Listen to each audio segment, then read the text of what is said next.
It's the Weekly Wrap with your host, broadcasting legend Bruce Wolf, and his trusty sidekick, comedian Tim Slagle. And now, without further ado, Bruce Wolf. Bruce Wolf, Tim Slagle on the Weekly Wrap. And now for my favorite part of the show, wherein I guess what's in Tim's background. Tim, I'm going to say this week, you found the freeze frame on that 1 minute glitch in the Epstein tape. And it's Jim Comey and DB Cooper walking in to do him in. Am I right? I actually think it's somebody in a blue pantsuit, but it's only from behind, so I don't know who that could be. Right. You're close. I'm looking for the list. I'm here on Epstein Island. Yeah, there we go. Well, got to be a list here somewhere, right? Phone book, black book, something. Yeah. Well, that's a little tease. We'll get to that in the next segment or so. But first, hey, the BBB is part of my Bing Crosby here. The big, beautiful bill passed. Everything's coming up roses and trillions in debt. But who cares about that? So, what's another 3 trillion on? You know, it's only 10% of the debt. Law of diminishing returns regarding that.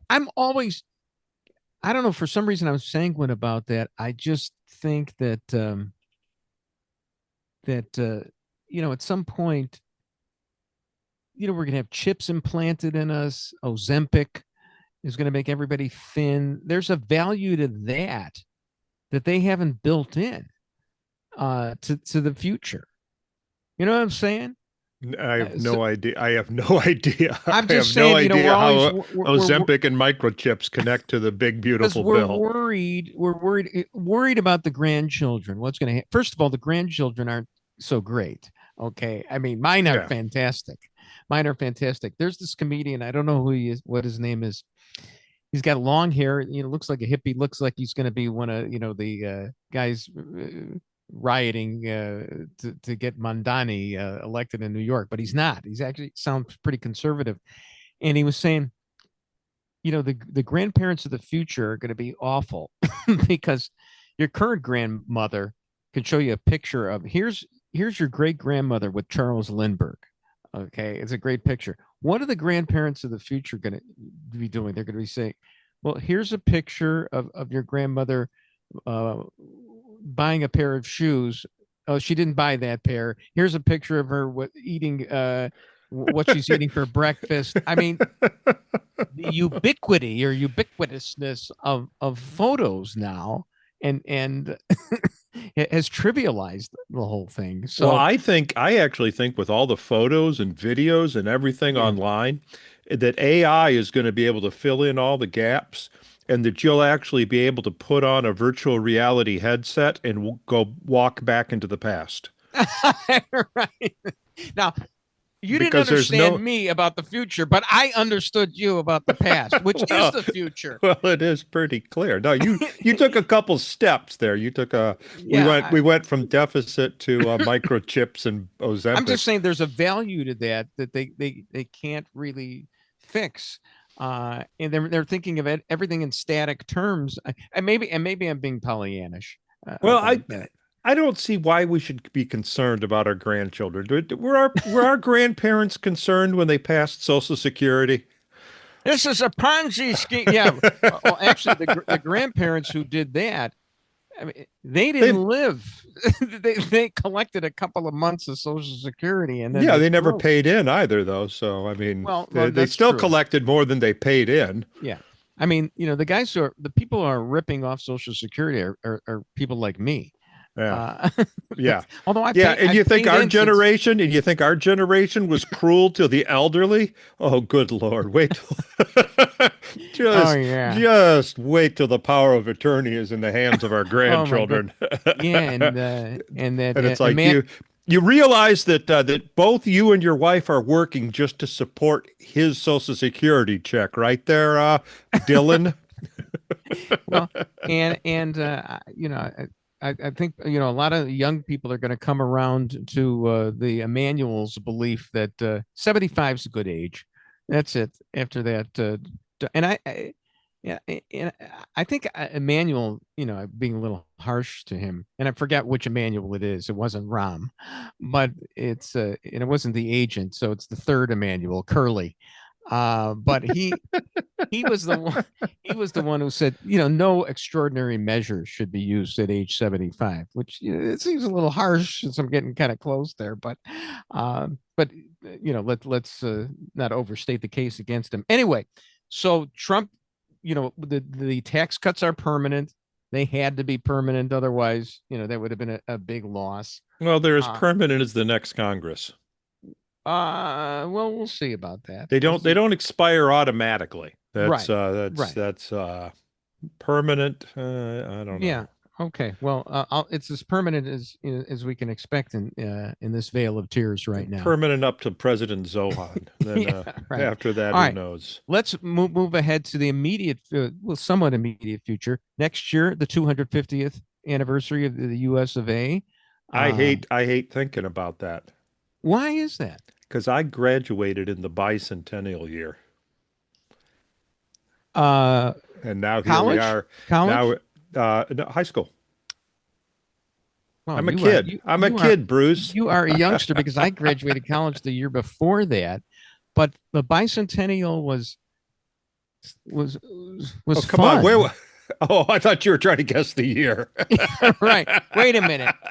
1776 plus 100 is 1876. I got to take my shoes off and count. I got to do some cipher in here.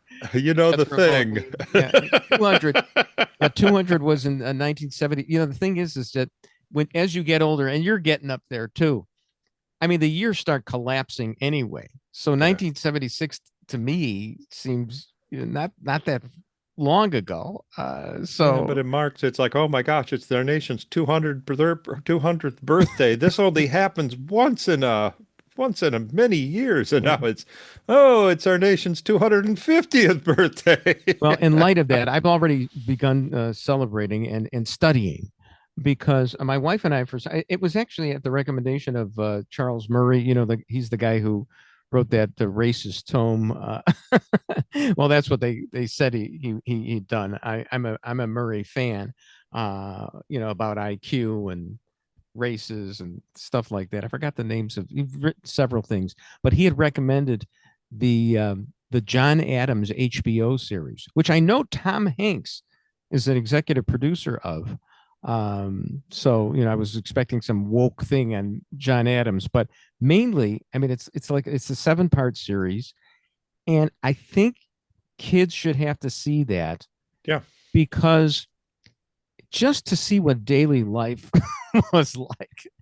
I mean, Mel Brooks once had a movie called When Things Were Rotten.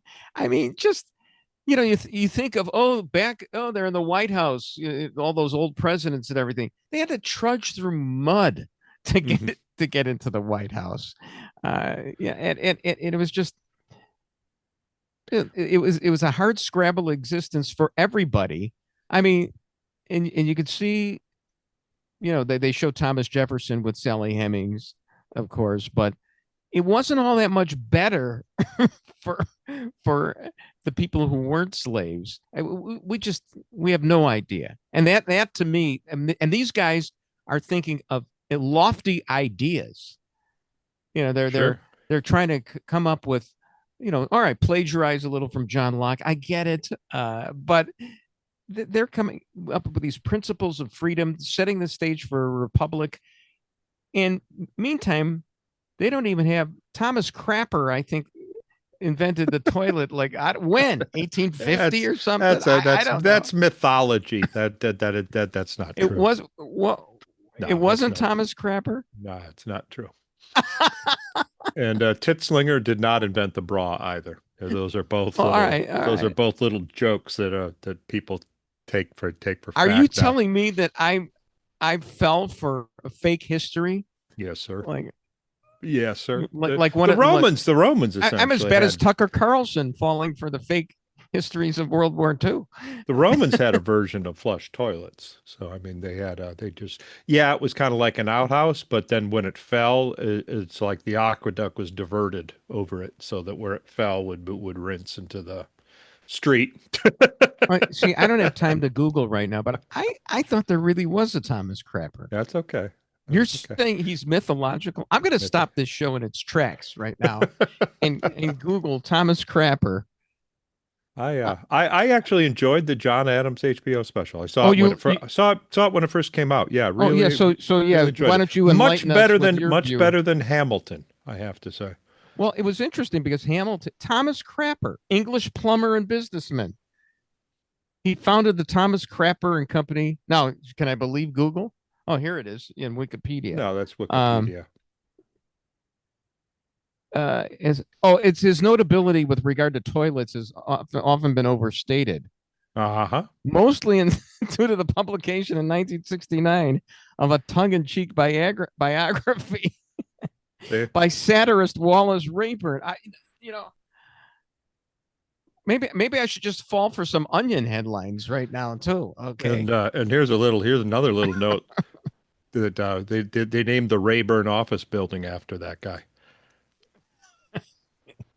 Sure. Now I don't believe anything. Nothing. I can't believe I fell for that. All right. Oh, you're getting some great method. So you did like the John Adams. Yeah, I did like the John Adams series. Highly recommended. All right. Other than that, I mean, give us some. I can't imagine the hell that they went through in a pre-air conditioning, pre-DDT America summer writing the Constitution. Right. And I attest that's the reason why there's no term limits on Congress. They just ran out of gas. Well, no, they just said, do you really think anybody's going to want to do this crap for more than 2 years? They never thought, they never knew there was going to be private jets and air conditioning. No, I just see Jefferson, it's hot. It's at night. He's got the candle burning and he goes, we hold still wearing his wig. Yeah. We hold these truths self-evident that all men are blah, blah, blah. Let me take something from Locke here. Bruce Wolf and Tim Slagle on the Weekly Red.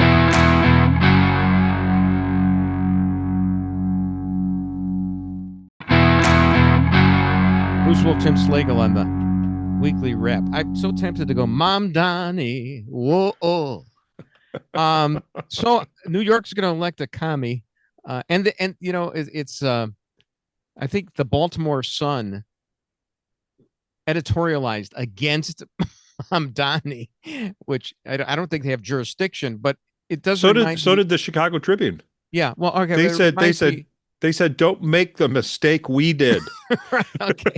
So it reminds me of the Bard of Baltimore, Mencken, when he talked about, the public he said the public deserves to get democracy good and hard. Mm-hmm. So there's a story, and the New York Times is taking it because they printed an unfavorable story about Mamdani, the semaphore that we showed up there. Was it unfavorable? I think it was just a surprising moment of journalism. Yeah, right. You don't want that. So, but apparently that's Christopher Rufo, who's, really been instrumental in recent times in bringing down all of the Ivy League, I think. And look, he studied some of the work of the Harvard president, I believe, but in any event, apparently Rufo was going to have the story about Mamdani's application to Columbia, in which he said that he was black, and the Times then went with it so that they wouldn't get scooped by him. But of course, the Times is getting blowback from its own staff, from the Democratic establishment, because, hey, get with the program. So, how dare you journalize? Now, he's South Asian, right? And he's Ugandan. So that confused me a little bit because his family was in Uganda for 100 years. It's like, wasn't there any intermarriage at all, or it's kind of like calling Elon Musk an African American, isn't it? Sure. I get it. No, there is no. He's not. I mean, he's not black at all, and he put that on his application. So he lied. He might in his defense, he might have said African American. No, he as also was, said black. He said black. he actually said black. I'm Wow. pretty sure he said black as well. Although you can't trust a thing I say because I think Thomas Crapper invented the turlet. But yeah, I think he did say that. So And here's the funny part. He still didn't have good enough grades to get in. And I understand, I could be wrong on this. His dad actually worked for Columbia. So he had legacy. Or maybe that's why he didn't. It's maybe somebody came in and said, "Hey, Punjab, is your kid black?" yeah, no, it doesn't look like anything's going to stop him, right? At this point, unless somebody drops and out. is running for mayor. I can't see it. I honestly can't see it. I cannot see a city of 1 million Jews voting for that guy. I can't. Well, you can't see him getting elected? No, I can't. I don't know what's going to happen between now and then, but no, I think it was a fluke. I think he excited the kids, the millennials and lower, and they said, "Oh my gosh, we're going to get someone that believes what we do," and so they all rushed out to the polls for the primary. I don't think in the general election. I think 500,000 is all the votes he's going to get. And I think there's in a city of 11 million, there's enough votes against. Yeah, but you got three guys splitting the vote. Two guys have to drop out. Yeah. What are we talking about the inner workings of New York politics for? When we've got some very big local news. So I got to recuse myself from this because I'm friends with Amy Jacobson. She's like the only person to have put me on the air. I mean, this is with the exception of this, in the last 10 years. Wow. So, I mean, I did some substitute work at WIND for about 5 years, and I was on with her quite a few times. We sang Christmas songs, "Baby, It's Cold Outside." Wow. And together, and she got let go, and I think the company got let go of all the second bananas throughout the nation. They all got let go. So is that the actual term? Is that the actual radio industry term? Is that what I am? Am I the second banana here? You're the top banana. You just elevated to the top banana. I'm like an intern who can't even get my facts straight. So yeah, Amy's gone, and that's sad. I'll miss her. I'll miss her. She was a nice. I mean, well, I'm wondering if they let her go because someone finally told them about the Stebic tape. Okay. Or B, someone told them she had me on to sing "Baby, It's Cold Outside" with her.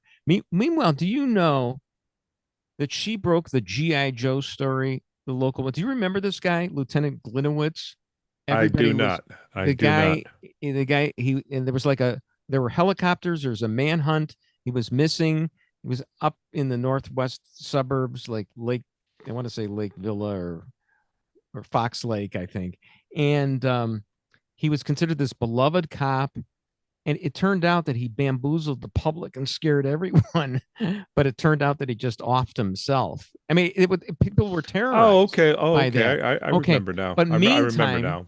Meantime, all the news, the local yokel news was just going, "Oh, G.I. Joe, we miss him." They were celebrating him, and it turned out to be a hoax. I mean, he was dead, but by his own hand. And the thing is I was substituting while that was going on, and Amy had it. She had it on WIND, the morning answer, like at 5 or 6 o'clock in the morning, like one of those days that I was substituting. Wow. And, while everybody else was dripping with sentiment, she was doing some hard-boiled reporting, had people calling in. And, I mean, that's pretty good. Apparently he was like a scout leader, and he embezzled Oh, yeah. Yeah, he embezzled scout funds. So I'm thinking that this may be a reason that I finally heard from my former partner, Dan Proft, on Twitter, just the yesterday or the day before. Well, you've been poking him as long as we've been doing this podcast. I always poke him, and I thought he may have like muted me, and I'm on Twitter, and I'm surprised he didn't block me. But I haven't had any contact with him for for a couple of years, and for some reason, I wrote on Twitter, "Shame on you, Dan Proft," and it was over some video of this guy, Sam Harris, who I really don't know all that much about, but he's a heterodox guy, like Maher. I mean, he voted for Kamala, but he's for Israel. He's all over the place. But he did, a broken clock is right every couple of times a day or an hour or whatever, and he he just ripped Joe Rogan and Tucker Carlson regarding the revisionist World War II history that they've come up with. And you don't have the same reason why you've been ripping Tucker. Yeah, right. And, you could go to Victor Davis Hanson or Neil Ferguson or any of those guys. Real historians will back me up on this. But in any event, so over that, I wrote, "Shame on you, Dan Proft," and he responded, okay. Because Dan Proft was on the side of Tucker Carlson? Well, he didn't say that. He said, "Snore. I'm old enough to remember when you were occasionally clever, clearly no longer." Wow. Okay. He's known you longer than I have. Oh, yeah. So, anyway, I have the tweet here, but I countered and I said, "Hey, look, I'd be glad to come in the studio one day and I'll do the show. We don't have to talk about Tucker at all. We could sing Christmas carols like Amy and I did. Just get the U lines to donate a few shekels to the IDF." But I haven't gotten a response to that one. So I'm just wondering. Now, why did you? I'm still not clear why you tagged him. Does he take Tucker's side on the whole thing, or my whole thing about Dan is, see, to me, there's a litmus test. If you don't rip Tucker Carlson, you shouldn't really be on the radio, as far as I'm concerned, or TV. So, and I've never seen him rip him, and I don't think I've never seen it on Twitter anyway, and I've even asked him about it on Twitter, and apparently he hasn't. But he's not supportive of Tucker, is he? I mean, it's not like he has Tucker as a regular guest and expert on stuff. He's at the very best, he would be silent about it. But if you have a show that you got 4 hours a day on, and you don't rip the crap out of that guy every once in a while, I'm sorry, you're just worthless. I mean, that's my view. Anyway, I mean, there's only so many Tuckers you can rip, and he probably gives a lot of grief to Michelle Obama. And that's the end of that discussion. It's great. So anyway, Dan also he actually had a pretty nice tribute to Bobby Jenks, the White Sox pitcher who died. He was on the 2005 season. World champion Sox, and he was very saddened by the death of Bobby Jenks. And so I did snark, gee, I wonder if Dan is more upset about Bobby Jenks than he is about Amy's departure. And it would be a close one. I mean, it was a 2005 World Series, for crepe's sake. Bruce Wolf, Tim Slagle on the Weekly Wrap.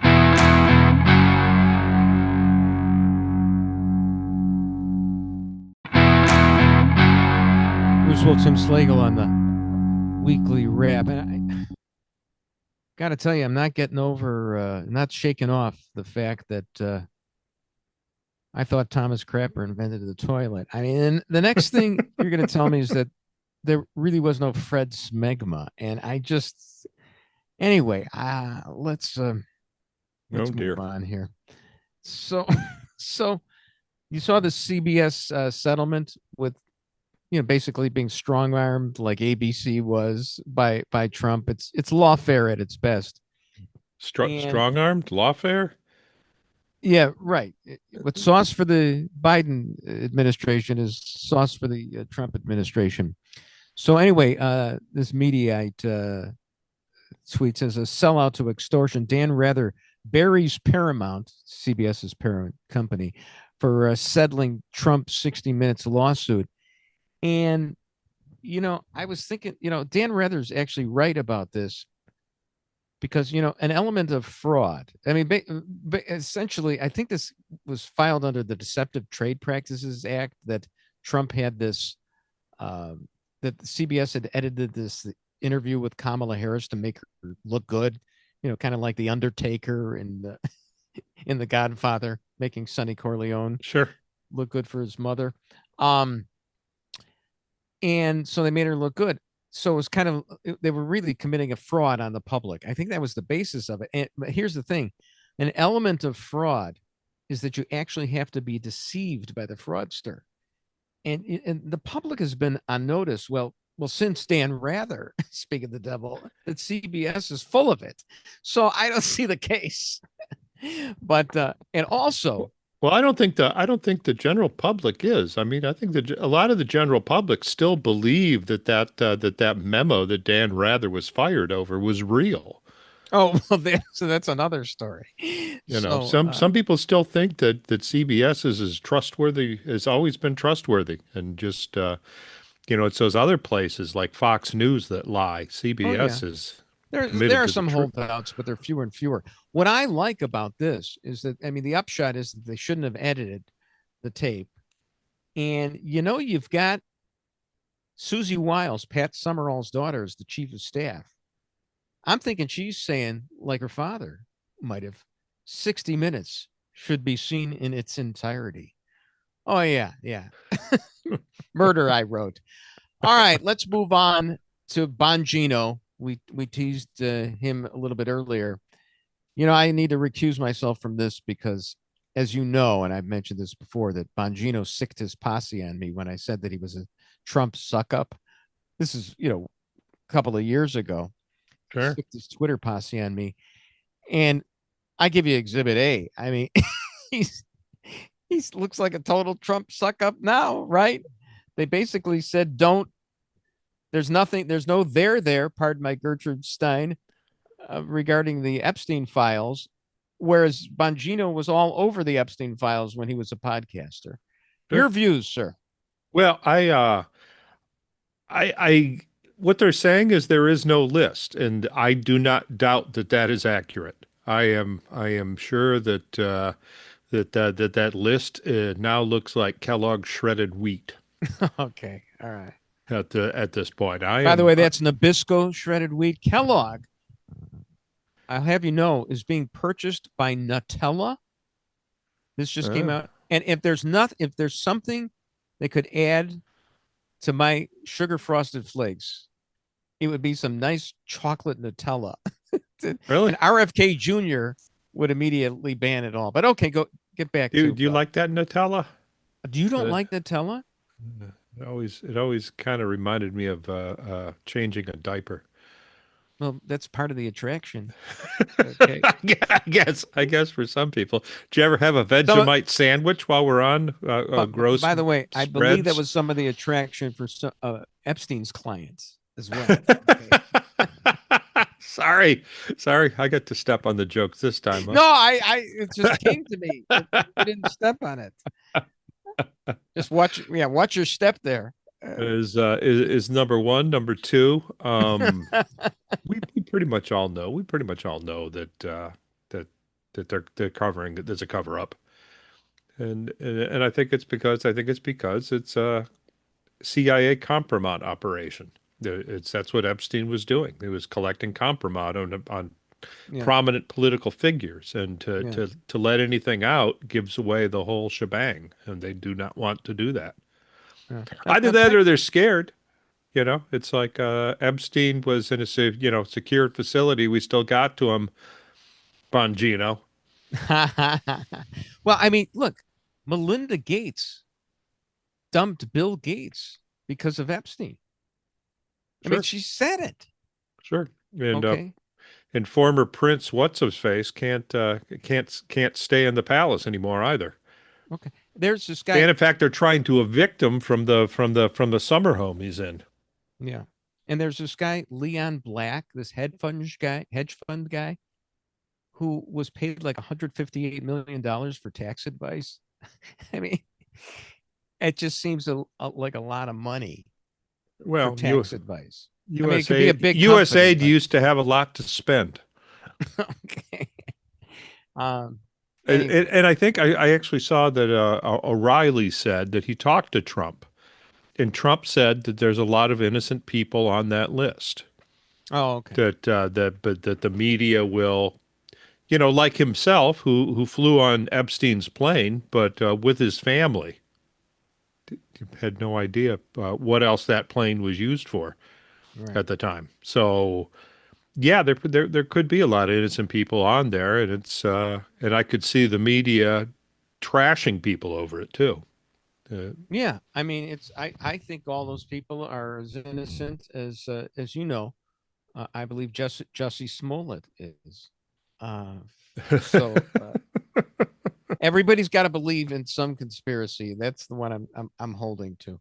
Um, there. So we talked about Bobby Jenks before that he died. Yeah, I loved him. I mean, was honored. It was an honor just to see him get the last out of the last World Series that the White Sox have won.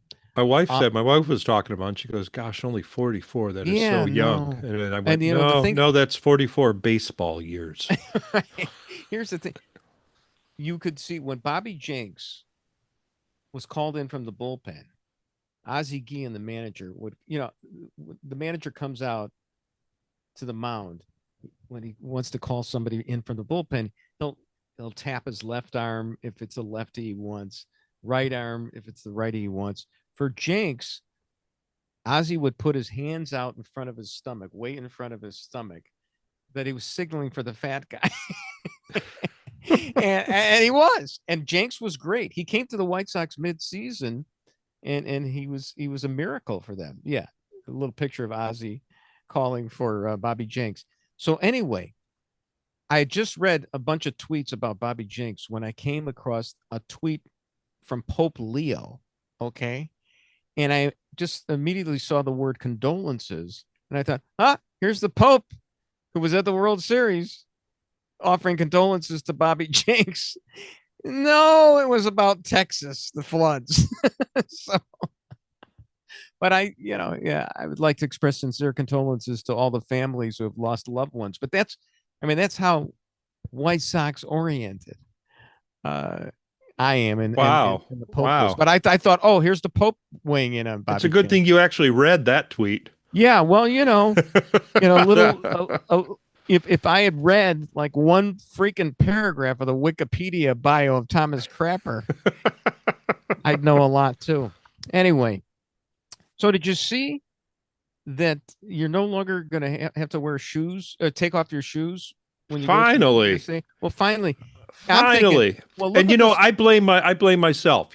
Just like when you take the ice scraper out of your car and it snows the next day, you blame yourself. Yeah, yeah. I just bought a pair of Skechers. So I Well, wouldn't you know? this is going to be great because it's going to allow you to have more waiting time at the gate. What's the problem in taking your shoes off? It's everything about the airport is delay, delay, delay. So, but okay, fine. We don't have to take our shoes off anymore. I always hated it. Yeah. Always hated it because like I said, it's hard to get them back on. Well, it was easy now that I got the Skechers, but I don't Oh need yeah. them. Yeah. No, I'm sorry, but yeah, think about that. If Epstein were still around, all those people wouldn't have to take their shoes off did they have to go through TSA when they got in No, his you don't have to plane? go to TSA for a private plane. Yeah. No, it's just public transportation that you have to do that. So Hmm. that's part of the allure of having a private jet is you can just get to the airport and walk on like it was Midway in the glory days. All right, let's elevate this discussion a little bit. I'm wondering, so that uh, Justice Jackson, the Supreme Court, has really been taking it from her colleagues, including from Justice Sotomayor. And I'm wondering, is it fair to say, question, is it fair to say that Justice Sotomayor rebuking Justice Jackson is the equivalent of Larry slapping Curly? The answer, why, certainly. But yeah, it's, boy, she's really taking it, isn't she? I mean, It's I'm no well, Supreme Court scholar, but well, I still think that her opinion is the reason what caused Amy Coney Barrett to join the other side for the first time, I think, since she's been on the bench. Is the it was her Ketanji's opinion, yeah, and yeah. Amy schooled her. There's no it's question about that. there is no history will always remember that there was a Supreme Court decision that had wait for it in it. All right, wait for this. Bruce Wolf, Tim Slagle on the Weekly Wrap.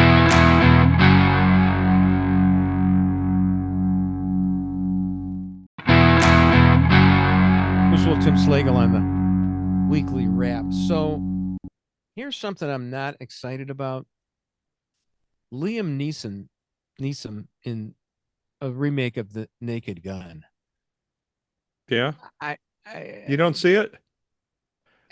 I've already heard, some critique that he apparently didn't play it like Leslie Nielsen did. Leslie Nielsen was essentially doing his Joe Friday, Jack Webb imitation, being ultra serious, and Neeson doesn't look quite that way. I don't know. Maybe it will be good. He's winking to the camera and stuff.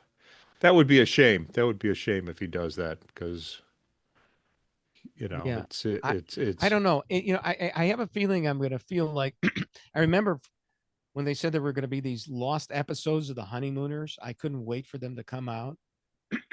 And then you found out why they were lost. Well, you know what? It's just because you knew all the old ones from Jackie Gleason, and you didn't need anything new. I mean, what could be a better line than "Can it core apple"? I mean, you can't beat that. so yeah, they probably weren't lost. They were hidden. They were in the vault right next to the day the clown cried. Did you see there was a Washington Post column? This just shows how biased they are, from an actual clown saying it's an insult to us clowns that Trump is called a clown because we bring joy to the world. I mean, but they actually had an op-ed. I believe I heard that they were pranked. That guy wasn't actually a clown. Yeah. Well, it's only the second time I've been fooled in this broadcast. No, they published it. I mean, they fell for it. They got fooled too. They got fooled. Yeah, not you. Okay. They got fooled that it wasn't a real clown. The clown union, I think, disputed it. Yeah. But back to Liam Neeson or Neeson. Yeah. If he does the monologue about I have very special talents. If it's money you have, if it's money you want, I don't have it. What I do have is a set of special talents. If they in any way parody that monologue, I'll be disappointed. Okay. Because it's kind of hack. Okay. All right. Well, I'm definitely not going to see it in the movies. I'll wait till it comes to Netflix. The problem with that though is with a film like Naked Gun or something like that, where it's one joke after the other. You will hear all the good ones. Yeah. By the time, I mean, something like that, you've really got to see. By the time I saw Blazing Saddles, it wasn't funny to me at all because everyone had already told me all the jokes. Hey, I remember Blazing Saddles did not get a great reviews when it came out. It was like, the critics were saying Mel Brooks does not know how to make a movie. I mean, that was, so. Well, here's the weird thing is that Spaceballs is actually when it came out, that got horrible reviews. Yeah. Now But they're going to now make it's another a one. yeah, now it's got like cult status. But they're going to make a new Spaceballs. It's going to coincide with, unless I've been bamboozled again, with Mel Brooks's 100th birthday. So they're going to. Oh, by the way, Well, I want to go back. I want to go back yeah, here for a second because I just sure. learned about something that I was not aware of that Facebook informed me of. That there was a show by Buck Henry, if you remember. He was Yeah. Mel Brooks' partner Oh on yeah, I Get know. Smart. Yeah. There was a show that came out in '77, which is about 4 years before Spaceballs, called Quark, Oh. and it starred Richard Benjamin and the Doublemint twins, along with a with a few other ones. But Not the boy, actual Doublemint twins. the Okay. actual Doublemint twins, yeah. Okay. And the interesting thing Yeah. is it's like a parody of Star Wars. It's Richard Okay. Benjamin, and Richard Benjamin is given the Source Okay. in order to fight the Gorgons, and it was actually quite interesting. It was kind of like Mel kind of ripped off Buck Henry. And Ooh, was even there even the even the Darth Vader outfit looks a lot like Rick Moranis's like Darth dark helmet? Vader Yeah. dark helmet. Yeah, it looks almost exactly the same. It's the oversized helmet that looks more like a black flying nun wimple. Whoa. Was there any dispute I between never I Mel and Googled Buck? it. I never saw anything, but yeah, it's you Or can actually did Mel settle that like he settled with Hedy Lamarr? You know that. yeah. You know that she got upset that she was for over Hedley Lamar. Uh-huh. And of course, you know that Hedy Lamarr was amazing.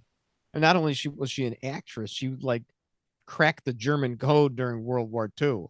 Unless you're going to disabuse me of that notion as well. But And and Mel got her like $100,000 for huh, that well, because she was upset over that. Hey, we should well, mention. she probably needed cigarette money. Okay. So this just in, and you guys probably don't know about it.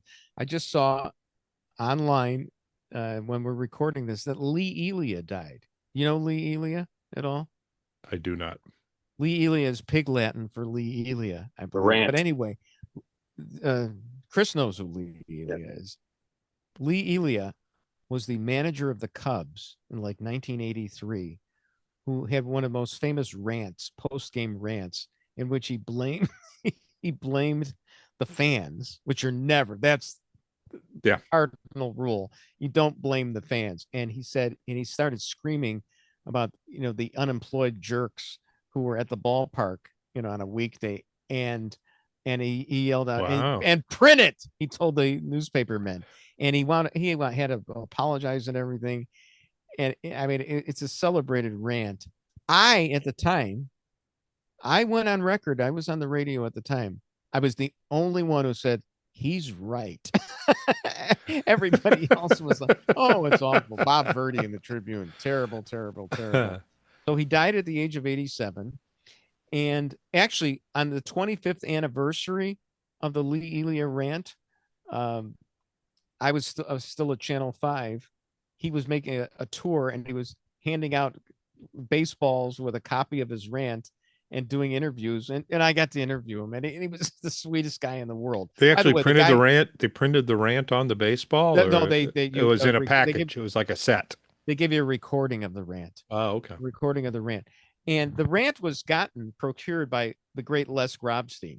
He was the reporter who was, Les Grobstein was like Zelig. He was everywhere. He was always in the shot throughout history.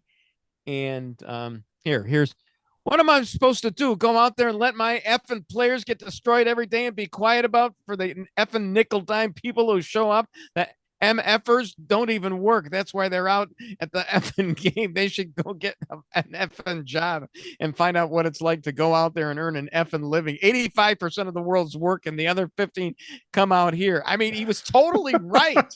He was absolutely accurate about it. I mean, it was the ballpark wasn't. It was was empty. The upper deck was probably closed at the time. But yeah, and they were hassled by that. And the guy was, and the media, of course, the lambs of the media slammed him. But anyway, it was great. But Les Grobstein was the one who got the recording of that. And so goodbye, Lee Elia. Great guy.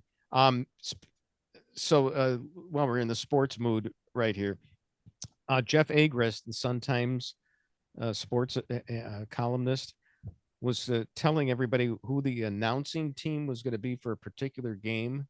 And here it says, Guardians Cubs tonight is MLB's network's showcase game. Paul Severino, Tom Verducci, and John Morosi will call it. And I was thinking, yeah, in the ninth inning, they're going to announce Joe Pesci becoming a made man. I mean, look at that announcing crew. I've never seen three Australians in one booth like that. So that was kind of fun. Here's an idea that I've got. So you know how popular Caitlin Clark is, right? Even you know who she is, right? Yeah, her shoes sold out in a matter of minutes. Okay. And she's unbelievably popular. And of course she's the envy of the league that she's in. They can't stand her. Okay. So have you heard of this this baseball team called the Savannah Bananas? Yes. Okay. I mean, they're wild. I mean, they're like old time players or whatever. They're the Harlem Globetrotters of baseball. Right. And they've got the choreographed routines on the diamond. Guy catches a fly ball. Before he catches it, he does a backflip and then catches it. I mean, it's really terrific. I was thinking, what about Caitlin Clark with the Savannah Bananas? She comes out there and just shoots threes by herself. No, don't need anybody else. She shoots threes. And then you have a Savannah Bananas game. I'm thinking, at least Super Bowl halftime entertainment. If not travel. I got a better idea, Bruce. Right. Put her on the Washington Generals. Right, exactly. Because if you're going to get beat up by black men, you might as well be making a lot of money for it, huh? Oh! We should end the show right there. Okay, yeah, shouldn't we? Well, again, our top story: Thomas Crapper, though he was a great plumber in the 19th century, was not actually the inventor of the toilet. And might have been the inventor of the plunger. Then why isn't it called the Crapper? Unbelievable. Bruce Wolf, Tim Slagle on the Weekly Wrap. And that's the Weekly Wrap on radio and television. Follow Bruce at Bruce Wolf Shy on Twitter and Tim at timslagle.com. The Weekly Wrap with Bruce Wolf, a CP Pods production.